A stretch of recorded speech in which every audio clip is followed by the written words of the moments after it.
Peggy 3.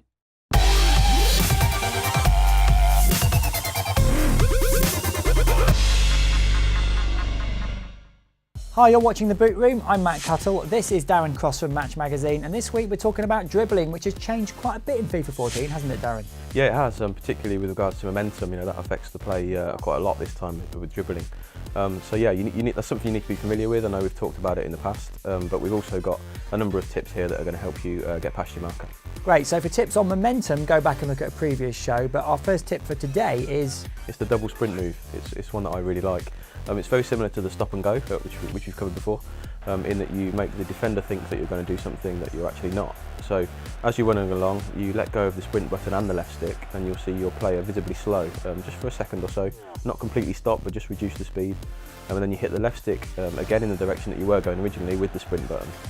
And what that does, it makes the defender think that you're going to stop, do something else, turn, do a skill move, pass or whatever, and then you just carry on going in the direction that you were moving, which is usually unexpected. Now we'll move on to more close control dribbling techniques in just a second, but first you've got another move that involves sprinting onto the ball, don't you? Yeah, it's called the double knock-on, and it's a really underused move from what I've seen. It involves basically taking a large touch on the ball and knocking it ahead of yourself, and you do that by double tapping the right stick and then holding it in the direction that you're running.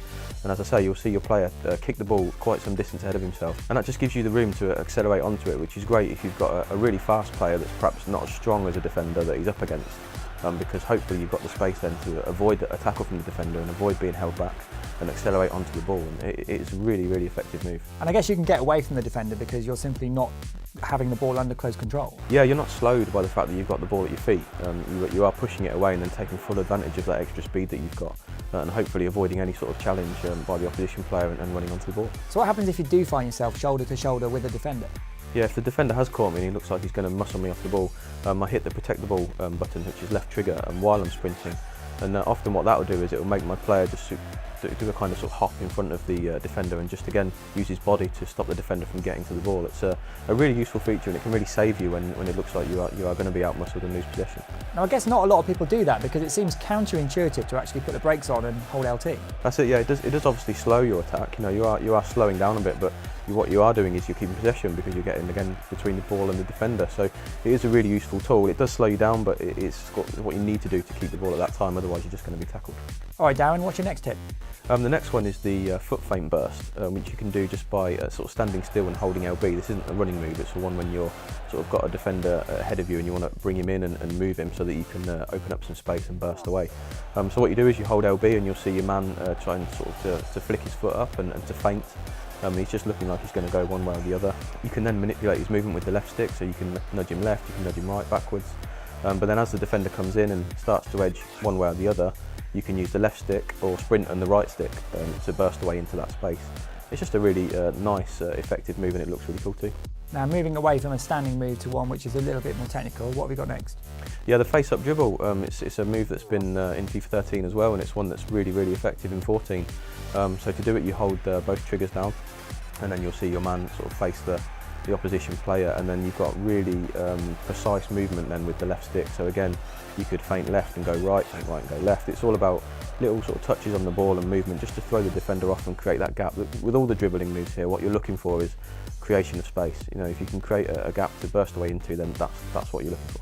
Now we all love to show off a bit in FIFA. Have you got a couple of skill moves in your locker that you like to use? The two that I like are the stop and turn, or the turn and spin move, as you might call it, and then the heel chop move, which again both are really good for changing direction and just creating that bit of space for you to get away. And before we go, do you have any other takeaways for the viewers?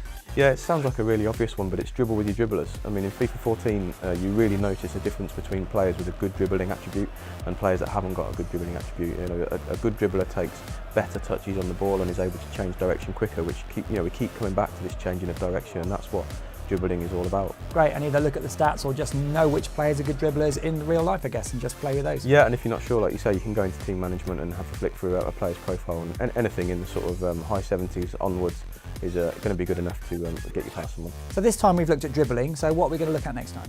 Yeah, we're going to flip it round and look at what you can do as a defensive player to stop the opposition when they've got the ball. Great stuff, look forward to that. Don't forget, you can catch Darren in Match Magazine, that's out every Tuesday. Also, don't forget to check out their Facebook page, details are right down there on the screen. We'll see you next time on The Boot Room.